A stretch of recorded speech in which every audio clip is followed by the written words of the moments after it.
Hey guys, today we are going to be going over Ableton's online tool for learning music production from scratch. I've taught a lot of people music production, and so I was curious whether this is good or a little bit of a gimmick. We're going to explore that today, jump into it and figure out whether this is something that beginners should be checking out when they start their journey making music.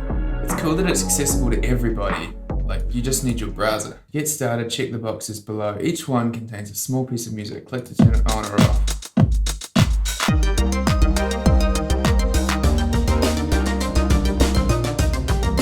Okay, that's cool. So far, so good. Make beats. Let's go. Export to live. Keen to see how that functionality works. We'll get something started first. The grid shows the inside of a musical pattern. That's a good way of thinking about it. What are these sounds? Listen to the pattern, okay. Now listen to this one and notice the difference. The four types of sounds in these grids are among the most commonly used drum sounds in many styles of both acoustic and electronic music. Here's a bit more about them. Kick. These descriptions about the different drums are really good. People commonly use the word beat to mean a pattern or rhythm played by drums.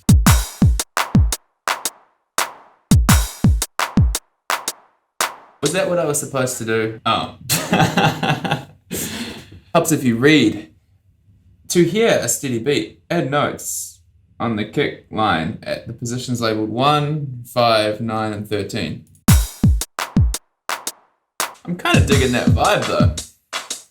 Oh well. We stick fill in solution. This pattern is so common that it even has its own name, 4 on the floor. Embedded YouTube video. Nice.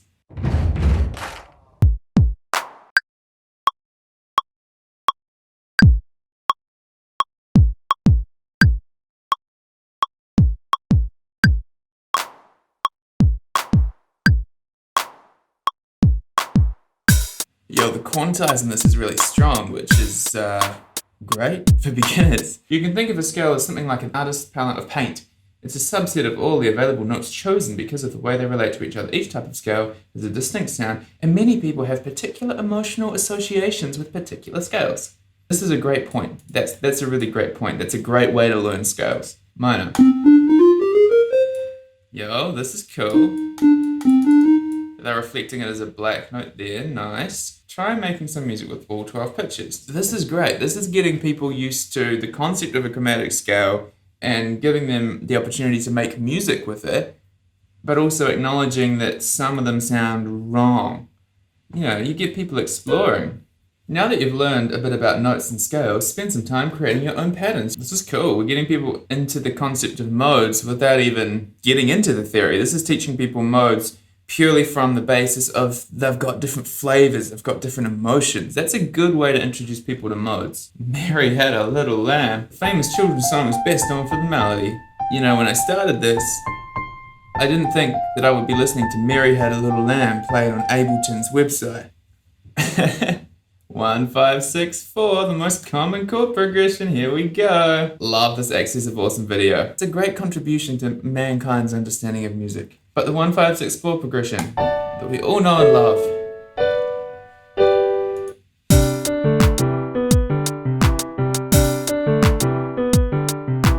I love that we're talking about Mary Had a Little Lamb and Daft Punk on the same page. I love this. Like, you don't have to have a whole lot of really expensive equipment to make dope music. Just make cool sounds. 3 repeated patterns followed by a new idea. That's such a great principle to get under your belt straight away. That's how you make interesting music. Despite the central focus of this bass line, notice how little actually happens in it. Another awesome point. Notice how little actually happens in it. Something doesn't have to be happening all the time. Contrast between steps and leaps. A contrast between steps and leaps. It's another great compositional principle that people be learning when they go through this. Ride variations.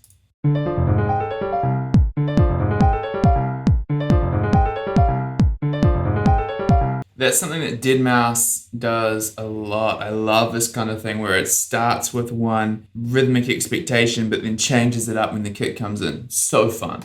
You can think of a song as a block of time, which can be broken down into smaller blocks of time. This is one of the best ways I've ever seen this laid out. That's so cool. I love how it shows you the different descriptions of what's happening as it goes. Wow. I suppose this is a good way to test if it supports World Alive. So let's make a super quick beat.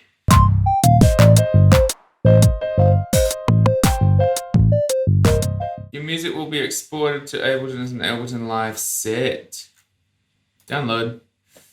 I want to see if it exports that whole little beat that I just made, or whether it just exports that one fragment of it.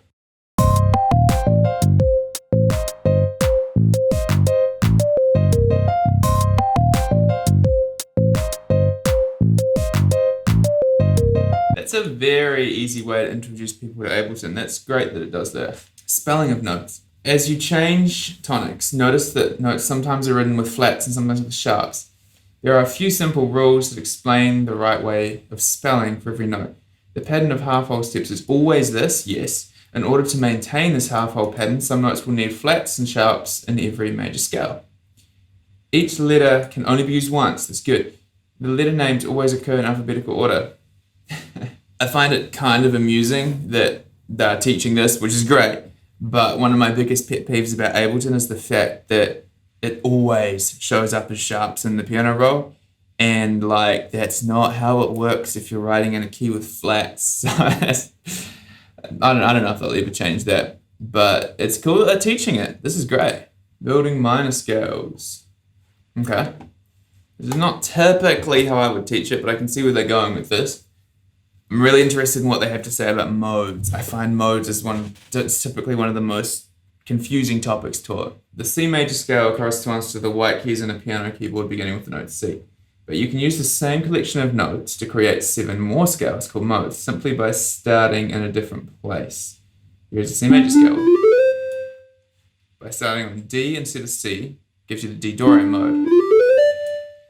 Here are the 7 modes that can be derived from the pitches of the C major scale. Personally, I don't think it's immensely necessary to examine these by the intervals.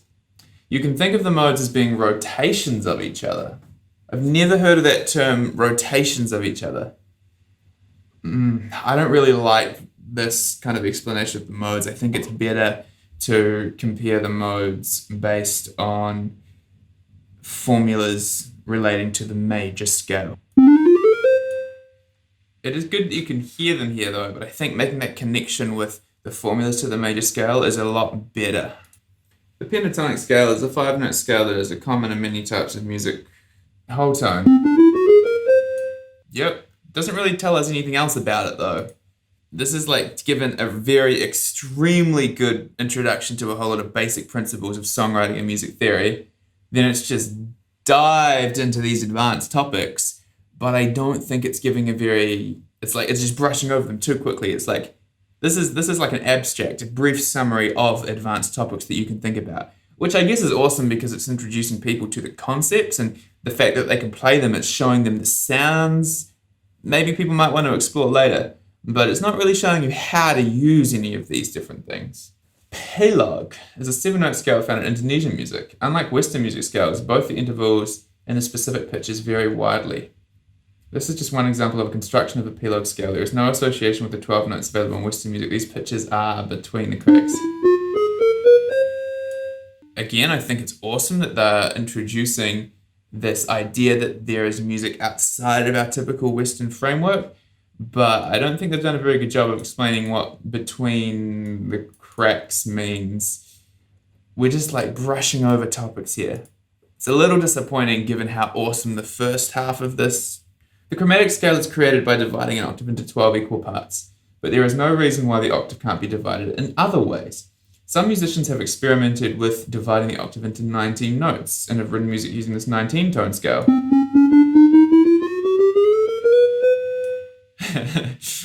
The notes labelled 1 are identical to C's in the conventional chromatic scale and are exactly an octave apart.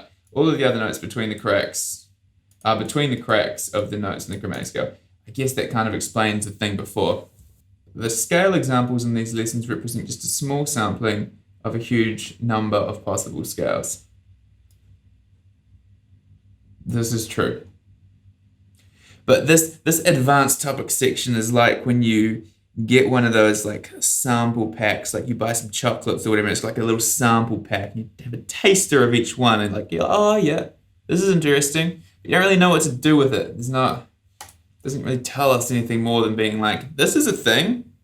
Cool. So what are my thoughts on this overall? Ableton has done an absolutely incredible job of covering the fundamentals in an awesome interactive way for people to get their head around music production. They don't get into a whole lot of unnecessary theory, they get you making music, but they just drop in a few kind of like key concepts and principles that I think are extremely beneficial for people getting started to kind of just have in the back of their mind and get thinking about it. I really like how they progress the content. However, when it jumps to the advanced topics section, I don't really like what they've done with the scales there. Yes, you get introduced to a whole lot of different scales, but not really in any practical way that you can use them. Like if someone was to jump into Ableton after doing this, it's really difficult to do anything with 19-tone scales.